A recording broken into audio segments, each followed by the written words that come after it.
L'année prochaine, oui, ce sera très présent puisqu'il y aura en avril un festival avec des créations en langue des signes ou bien bilingue. Et donc ça c'est une biennale. Et donc l'année prochaine, ce sera l'année de ce festival qui se fait en avril. Et il y aura la création sûrement de la compagnie associée au 3-8, qui est de la compagnie d'Anthony Guyon, qui s'appelle On-Off. Et d'autres spectacles invités à cette occasion, et la présence bien sûr des 3-8 du spectacle que Anne de Boissy et Géraldine Berger ont construit aussi. On peut dire que toute la saison prochaine se situe vraiment sur cette idée, on pourrait dire, du bilinguisme, mais peu importe au fond, d'un lien avec une autre langue ou un autre pays ou un autre imaginaire.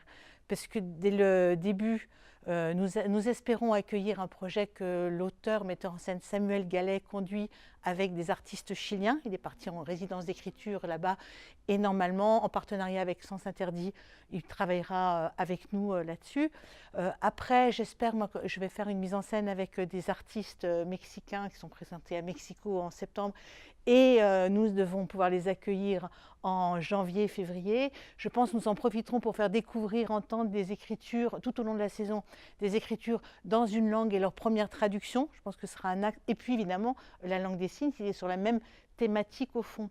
Et donc je pense que ces thématiques-là réunissent à la fois les artistes des 3-8 et puis des artistes vraiment associés comme Baptiste Jamono, la compagnie Oualdé qui travaille avec le Burkina Faso, et puis autrement aussi Chloé Bégou qui a conduit un travail de théâtre musical, donc si le mélange de deux langues, et autrement le projet d'une autre compagnie associée qui s'appelle, l'artiste s'appelle Étienne Godillère, qui travaille qui crée un texte Pale Blue Dot, mais qui parle justement à la fois des hackers, enfin de la langue, de la langue qui échappe à tout contrôle actuellement, et puis dans sa propre langue à lui de théâtre. Donc je pense qu'il y a une exploration comme ça, toujours de deux mondes, comment ça se croise, comment ça se rencontre. Je pense qu'il y a une chose qui... Et c'est aussi l'idée de l'atelier de Vincent Badi, retour après aller, toujours une chose assez binaire, de réunir comme ça, d'essayer de réunir et non pas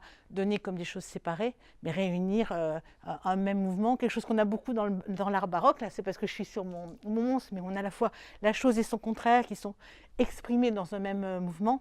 Il y a une chose comme ça qu'on essaye de présenter aussi, ce que donne la création, le geste artistique quand il donne la chose, et non pas son contraire, mais son négatif, l'image inversée.